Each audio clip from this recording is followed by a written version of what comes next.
Alright, so I just wanted to show you how you might analyze your data using Google Sheets. So I went to Google Drive and I said New Google Sheet, and I made this sheet here. I changed the name up here so that it made sense, and I made 3 columns. Now I realized that I did it wrong first, but I realized that Google Sheets wants to have the horizontal axis variable first. So these variables, essentially these 2 columns are on the horizontal axis. Okay, so again, Google Sheets wants the horizontal first, so I put position at the end, which I want on my vertical axis. Okay, that just makes it easier, because my goal here is to show you how you might put both cars from the lab today on one graph.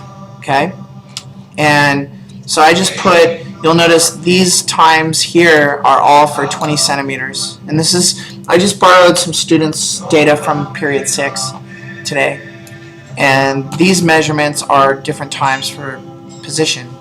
So no matter how you did the lab, you're going to want to put your time first and your position at the end, either blue car's time, red car's time, and then your position, or you might have a time that's the same for red car's position, blue car's position. Either way is fine. Just put your horizontal variable first and the variable you want on the vertical axis at the end, okay, as your last column. Alright, and these are 60 centimeter times and so on. Okay, so once you have it like that, don't highlight anything, just click on this button, which is insert chart. The other way you can do it is you can go here and go insert chart. It's like the same thing. A lot of software has multiple ways of doing the same thing, and then these are sort of its recommendations, but I'm going to go straight to chart types because I know what I want. I want a scatter plot of everything. Okay, and then right away I can see that it makes sense. I can see that these are my positions right here. Those numbers make sense as my positions. They range from 0 to 120. So my positions are here the way I want them. My times are on the horizontal axis, and my times range from 0 to 16 seconds.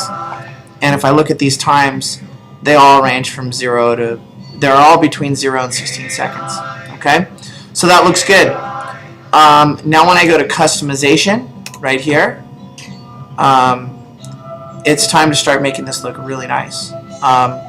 Under title, okay, the default title is not very good. This is a position time graph, position versus time graph. And what was it? It was 2 toy cars. So I write for 2 toy cars, because that was basically what the lab was, right? And the legend, I don't know why, I think it looks better when it's on the top, so I'm going to move it to the top. You could move it inside. You have a couple different options. You can play around with whatever you think looks pretty. My horizontal axis title is going to be time, measured in seconds. So I'm sticking to the convention of write my quantity, my variable that I'm interested in, put the units in parentheses, because the units are arbitrary. The units could be, you could measure units a lot of different ways, but time is the fundamental variable that we're talking about on this axis. And I think that's all I want there. Now I need to go over to the vertical, the left vertical in this case, and I want that to say position, because these are all my positions measured in centimeters. So I want to be clear about how I measured my variables. And this is just clearly communicating the data. Okay? So I think that's all I want for that. If I scroll down, okay, so for the red car's times, let's see, I'm going to want a trend line for the red car. A trend line is a best fit line, okay? It's not like connect the dots. And the reason I graphed it this way is I wanted you to see that a trend line isn't connect the dots. When I put a line on here, actually you can't see it with the blue one so much. You'll see when I get to the red one that it really is not connecting the dots. It's a lot different. It's the line that best approximates all your data. Okay? It's not connecting your data points with a line. That's each connection is going to have a different slope in that case. This is a one line, one slope that is the best fit of all your data. And we're calling this a trend line. And then under label, this is actually pretty important. You'll need to choose use equation. Okay? And you'll notice now I have a beautiful little equation up here. Okay? Now I'm going to do the same thing for my blue times.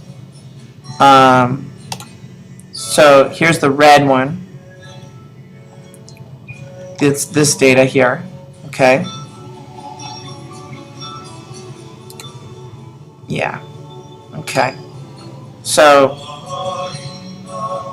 I'm going to scroll down where it says none, make it linear trend line. And I'm going to use an equation there. Okay. And that should do it. Now I'll have to click here to find that equation. Okay. But it looks pretty good. Looks like it's going to work out. So it's essentially just putting all our data on one graph. That's all it's doing.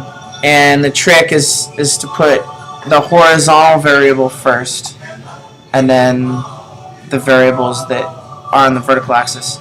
So when you do your chart, it's important you put time in the beginning and then position as your last column. Okay? If you reversed it, this graph would be backwards. That wouldn't be so useful for us. Okay, so I think we have it. I'm just looking it over to make sure it's correct. There's a couple more tricks I want to show you. When I go insert, it inserts it here. Now that's kind of ugly. So if I click on this little arrow here, delete chart, no. Move to own sheet, that's a good one. Okay? Now it makes it a nice sheet and it's large and I can see it, right? And I can go down here and I can say rename, and then I can call this X versus T. Maybe I'll label the whole thing position. No, why don't I just call this graph? It's a graph. There we go. And this one, this sheet is just my data. So I'm going to rename it. Whoops, what did I just do?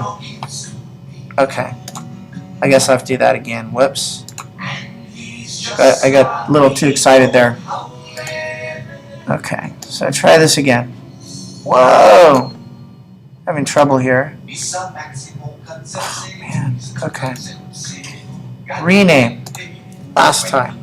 Graph. Beautiful. Now I'm going to click here. Rename. And that's my data. So I just wanted to show you how you could use sheets. You can share these sheets. That's not a problem. And you can turn in the link. Let me make this public. Okay, share. And then I don't want people to edit, but I want everyone to be able to view it. And it's only shared with these people. So I'm going to click on advanced. And I'm just going to be like, who has access? Let's change this and make it public. And hit save. So now anyone can view my document. Now this is scientific data, so I totally am cool with that. Save. Okay. And now I have a link here. So on Classroom, when you're turning in an assignment, you can just copy this, turn it in, and you've got your graph, and you've got your raw data table. Okay? And it's pretty simple. So I wanted to show you the easiest way I could think of providing a raw data table and a graph, and at the same time making it look super professional. And I'm also happy to see that it's clear here that even with really good data, like this group collected pretty nice data, this trend line isn't going through the data points.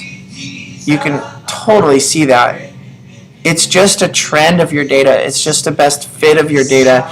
It's just representing the overall pattern in your data. And we also have a mathematical representation of the pattern in your data, which we'll talk about next time. You should, once you do this, you should probably start looking at what this number could possibly mean and what this number could possibly mean, and the same thing with this other car, this number and this number. The Y and X are not Y and X. I wonder if it'll let me edit those things. Well, we'll find another time how to do that. Edit legend. Ooh, edit legend. That's going to be useful. No, I can't do it. I'm having trouble. Anyway, so it looks like we'll have to figure that out. But Y and X are basically, Y isn't Y. Y is position, which is X. And X isn't X. It's time. So that's like super confusing. I might just take this part out. I think that'd be better just to take it out. No, we're gonna need it. You're gonna need to talk about what this number means, the slope of this graph here. So you want to figure out what the slope of this graph means, and you're gonna want to figure out what the slope of this graph means, which is this 9.4. To do that, you're gonna want to figure out the units, and then this number here is like where this line hits the vertical axis. And then this number here is where this line hits the vertical axis. Notice it's negative because this line hits some negative value down there. Anyway, that's how you make a graph and a data table.